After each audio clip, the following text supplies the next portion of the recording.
Guys, ഒരു ചേട്ടൻ ഒരു അനിയത്തിക്ക് ഗിഫ്റ്റ് കൊടുക്കൊണ്ട് ഇനി ഏൽപ്പിച്ചാണ് കേട്ടോ. അപ്പൊ നമ്മള് തൃശ്ശൂർ ജില്ലയ്ക്കാണ് പോകുന്നത്. അവർക്ക് അറിയില്ല ഞാൻ പപ്പിനെ കൊണ്ട് വരുന്നത്. സമയം 12 മണിയായിട്ട് രാത്രി. അപ്പൊ നമ്മൾ കൊടുക്കാം.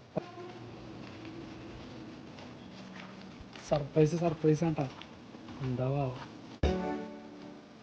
ഒരു കൊറിയർ സർവീസ് ഉണ്ടായിരുന്നു. ഹലോ, ചെറിയൊരു ഗിഫ്റ്റ് ഉണ്ട്.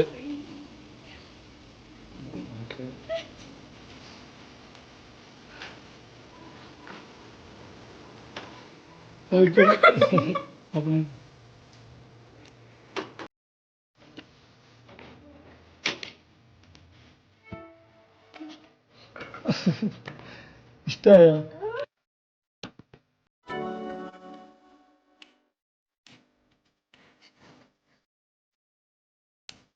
ഷിപ്സ് പപ്പി ഇഷ്ടപ്പെട്ടോ? ഈ നേരത്തെ ഞാനിപ്പോ പറഞ്ഞെങ്കിലും സമയം നോക്കാണ്ട് ഇപ്പവര് കൊടുക്കുന്നത് കുറെ ടൈംസ് എന്താ പറയാ, ഹാപ്പി അല്ലേ? ഇഷ്ടപ്പെട്ടോ? ക്വാളിറ്റി ഇഷ്ടപ്പെട്ടോ? Okay, thank you guys. അപ്പോൾ ആളെ സർപ്രൈസ് ആയിട്ടുണ്ട്. ഹാപ്പി അല്ലേ?